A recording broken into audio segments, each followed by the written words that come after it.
It is always exciting to see our church grow.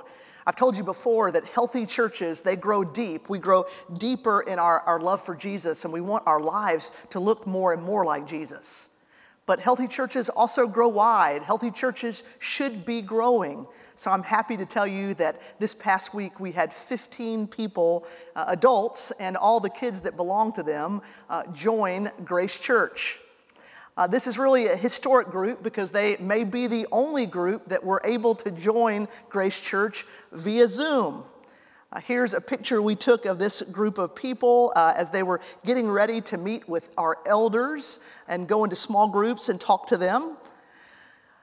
Zoom, of course, is no substitute for being in person, but I am so grateful for this technology that's allowed us to keep moving forward as a church. God has not stopped working in us and through us during these quarantine months.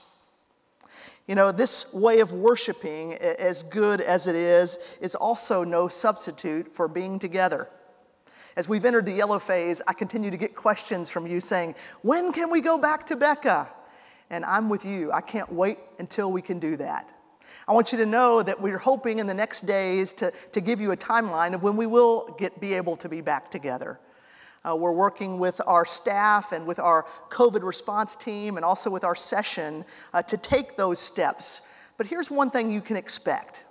It will be a gradual opening and not a grand opening. We want to do this well, and we want to do it very carefully.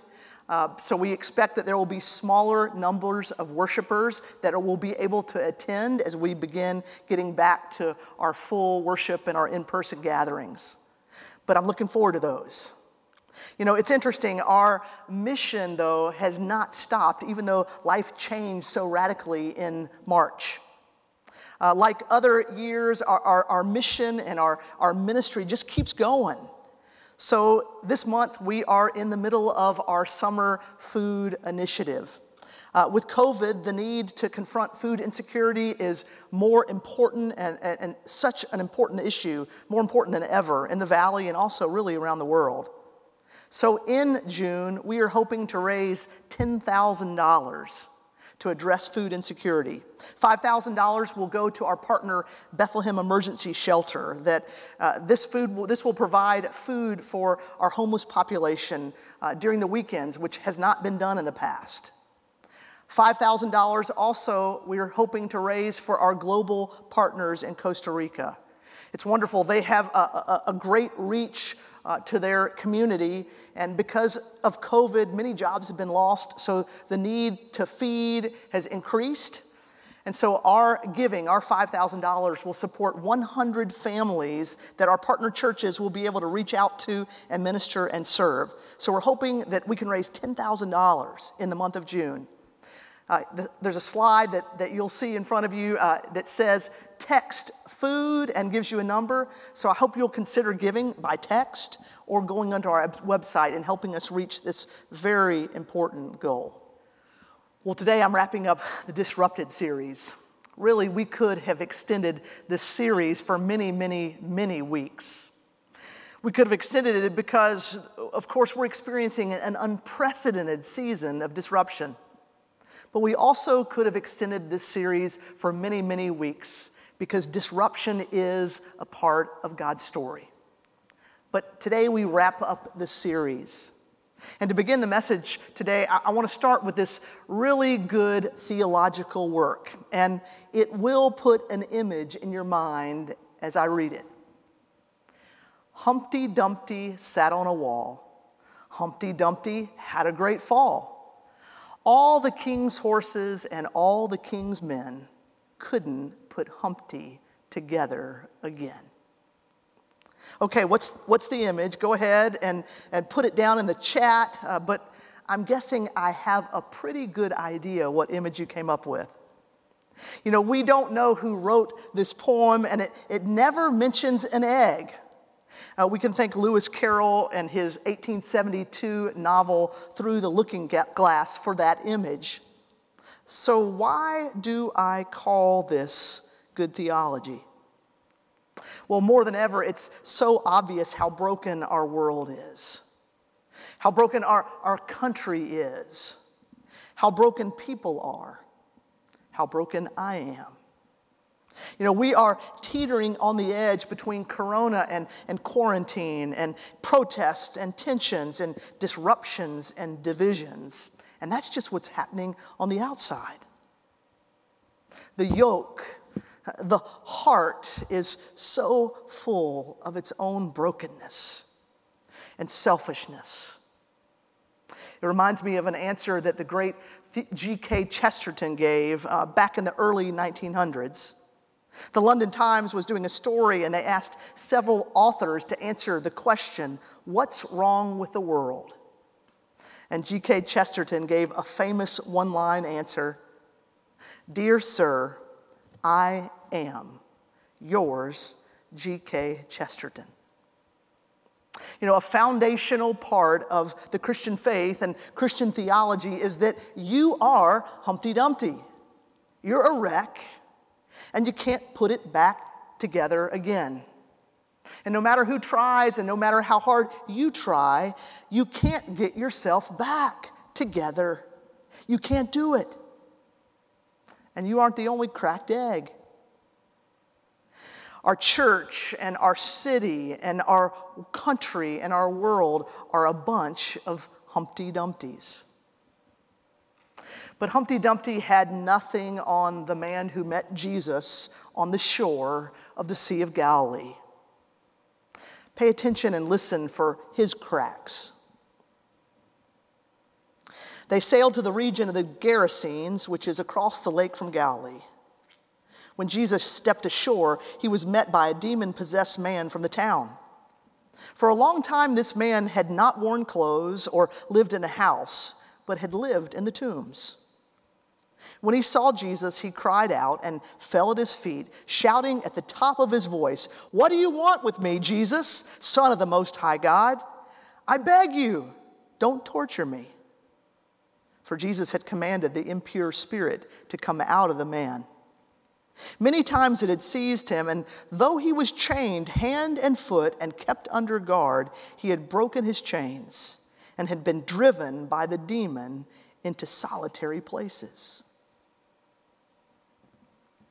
So what's wrong with the man? Let's start with the obvious. He doesn't wear clothes. He doesn't live in a house. He's not only homeless, he lives in the graveyard. And no one can constrain him. All the king's horses and all the king's men, nobody can help him. People had tried, but nothing works. He is obviously, absolutely out of control because something is controlling him. You know, it's easy these days to look at the Bible and to put on our 2020 lenses, our 2020 point of view as we read the text. I'll never forget my Wake Forest New Testament professor always reminding me, the Bible can't mean now what it didn't mean then.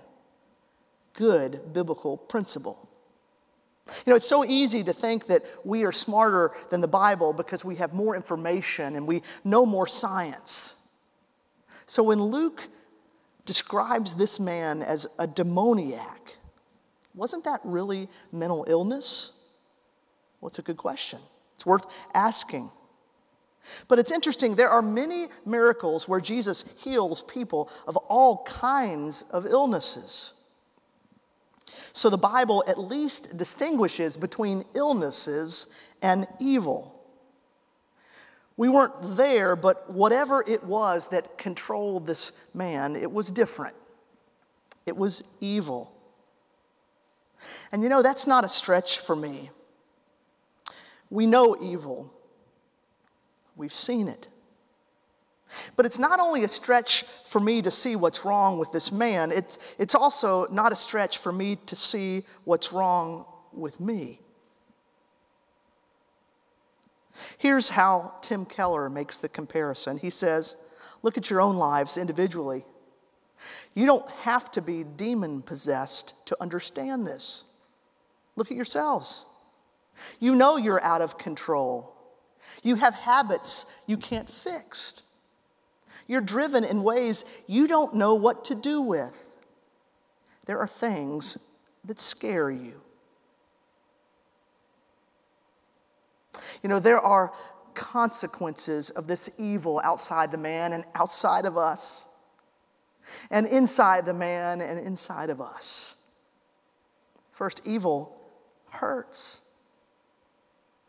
The man hurts. He hurt himself. In fact, in the Gospel of Mark, we get a few more details about this man. It says in Mark 5, it says, night and day among the tombs and in the hills, he would cry out and cut himself with stones. This man was physically and spiritually at risk because of the evil that was in his life. He tried to hurt himself. He ran around screaming at all hours of the day. But evil did more to this man. See, evil alienates. You might have missed an important phrase when we read the description of the man. It says this, it says, he had broken his chains and had been driven by the demon into solitary places. See, this man wasn't just out of control, he was alone.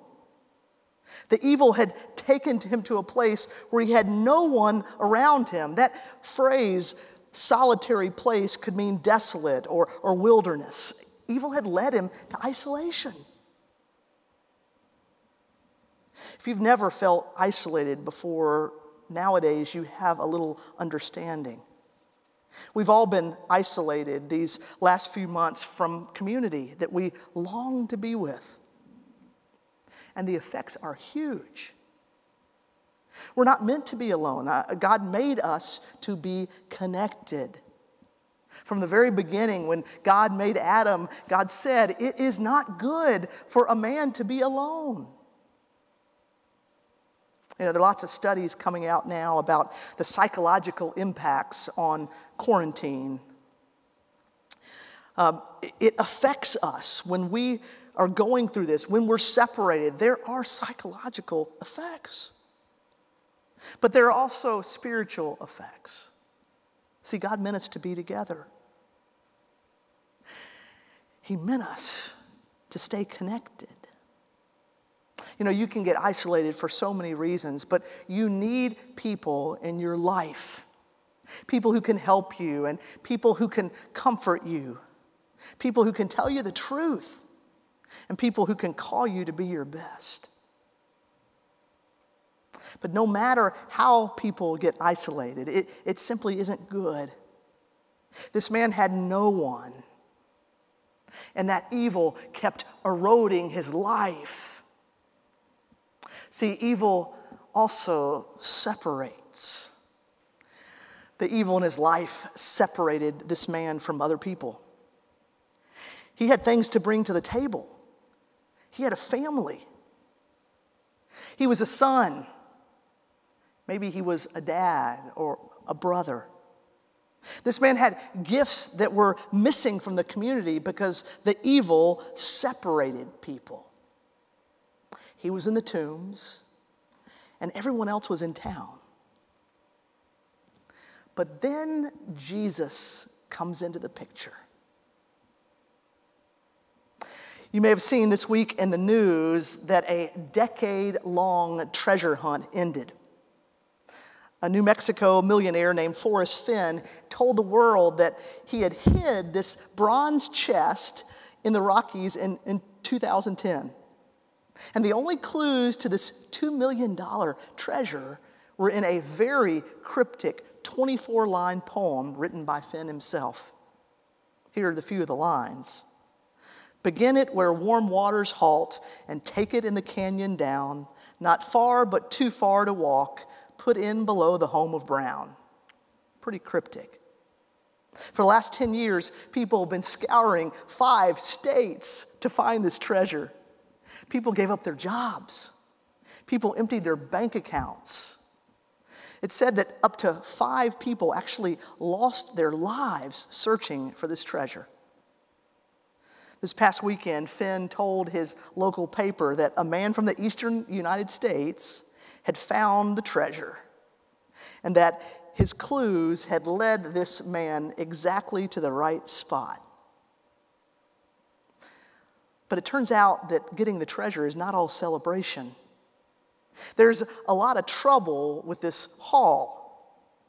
Half of the treasure's worth will go to the IRS. Turns out more money will need to be spent in a lawsuit defending against a person who claims that some of the treasure is hers. Depending on the location where the treasure was found, it could be that the treasure belongs to the state. So I guess that's why the place where the treasure was found and the person who found it will remain a mystery for a very long time. You know, that day on the shore of the sea, this man met a treasure. But the thing worth finding, it came to him. And it changed everything.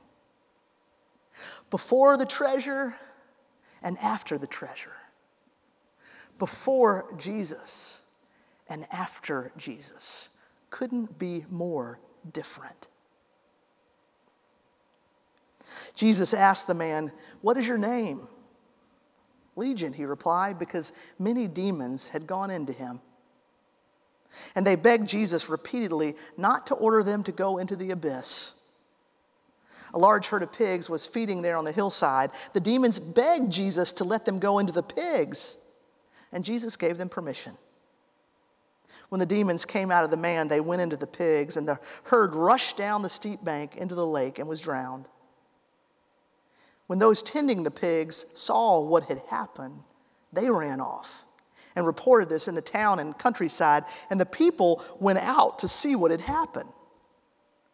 When they came to Jesus, they found the man from whom the demons had gone sitting at Jesus' feet, dressed and in his right mind, and they were afraid. Those who had seen it told the people how the demon-possessed man had been cured. Then all the people of the region of the Gerasenes asked Jesus to leave them because they were overcome with fear. So Jesus got into the boat and left. The man from whom the demons had gone out begged to go with him. But Jesus sent him away, saying, "Return home and tell how much God has done for you." So the man went away and told all over town how much Jesus had done for him. Jesus took that evil on, and he wins. And we've seen it before. Only Jesus is Lord over everything. Jesus is Lord over the natural things like the wind and the waters. Jesus is Lord over supernatural things like demons and evil.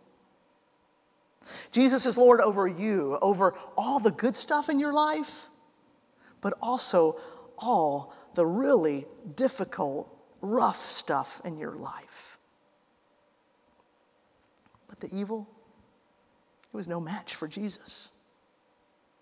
He speaks, and the demons go out of the man and into the pigs and down the cliff, and the man is totally changed.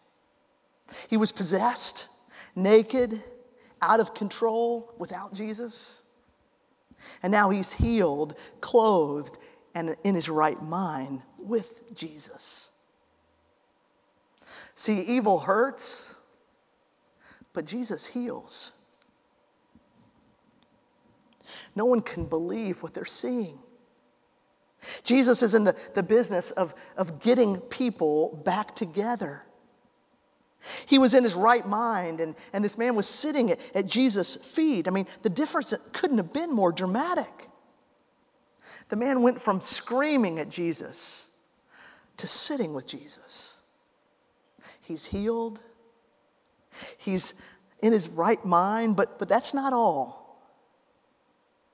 See, evil had isolated this man, but no more. See, Jesus restores community. The man we see is wearing clothes. The man can live in a house. Now this man can actually be around other people. He couldn't get it on his own. All the people around him couldn't give it to him. But now he can finally have the community that he needs and that he longs for. It took Jesus to restore this man to the community that evil had separated him from. No longer would he have to live around the tombs. Now he could live around people. See, evil had done its work. Evil separated people. But Jesus reconciles people. Jesus puts people back together. The man so desperately, I love the end of the story. The man so desperately wants to go and be with Jesus. But Jesus makes a point. He says, return home and tell how much God has done for you. So the man went away, he obeys, and told all over town how much Jesus had done for him. Jesus tells the man to go back to the community that had given up on him. Jesus tells the man to go back to the community that is much more concerned about the pigs than they are about him. Jesus tells the man to go back to the place that rejects Jesus himself. See, Jesus had bigger plans. Jesus wants this man to show people what a changed life looks like. And how that changed life restores not just him, but it restores his community. See, Jesus is a reconciler. Jesus is a restorer. He came so that you could be restored to your true self. And Jesus came so you could be restored to other people. See, evil wants to destroy us, but Jesus came to restore us. In this story, Jesus comes to a land and it has pigs, and it has demons, and it has tombs, and it has pagans. And you know, Jesus is still doing that. Jesus comes to us with our corona and with our cancer and with our divisions and with our prejudices and with isolation and broken relationships. And even more unbelievable, Jesus leaves his place in heaven and he crosses from heaven to earth to you. And if that wasn't enough, Jesus crossed from a perfect life to a horrific death on the cross. See, Jesus died. He gave everything to put you back together. He gave everything to reconcile you. He died to restore you. Jesus came to give us hope in the middle of our out-of-control lives. And that hope is for you, but it's not just for you. That hope is for our community, and that hope is for the world. That's our mission, to show it and to share it. You know, if you want your life to be restored, or if you need to be restored to someone, you know, Jesus wants in on that. And maybe you're hearing this and you go, I would love to do that, but I don't even know how to take that first step. Well, I hope you'll join me after the service today for after service. If you look at the number on the screen, text us and we'll send you a Zoom call information. Join us and we'll talk about it. What does it look like to have Jesus change your life? To have Jesus reconcile your life and Jesus restore your life? You know, this week I was praying about ways for us to say to our Lehigh Valley that there is hope in Jesus. That Jesus is a restorer and Jesus is a reconciler. And I started dreaming with Adam Johnson, our worship director, and then I called some other friends and churches, church leaders here in the valley. I'd seen this blessing movement of churches getting together and praying and singing over their communities. It first started in the UK, and it's now spread to South Africa and Malaysia and Canada, and now into the United States, to Hawaii and to San Francisco. Well, on Friday, by word of mouth and worship leader inviting worship leader, churches gathered right here in our Locust Street sanctuary. And they gathered to bless the Lehigh Valley. We prayed together. And this song of blessing came together for you and for our community.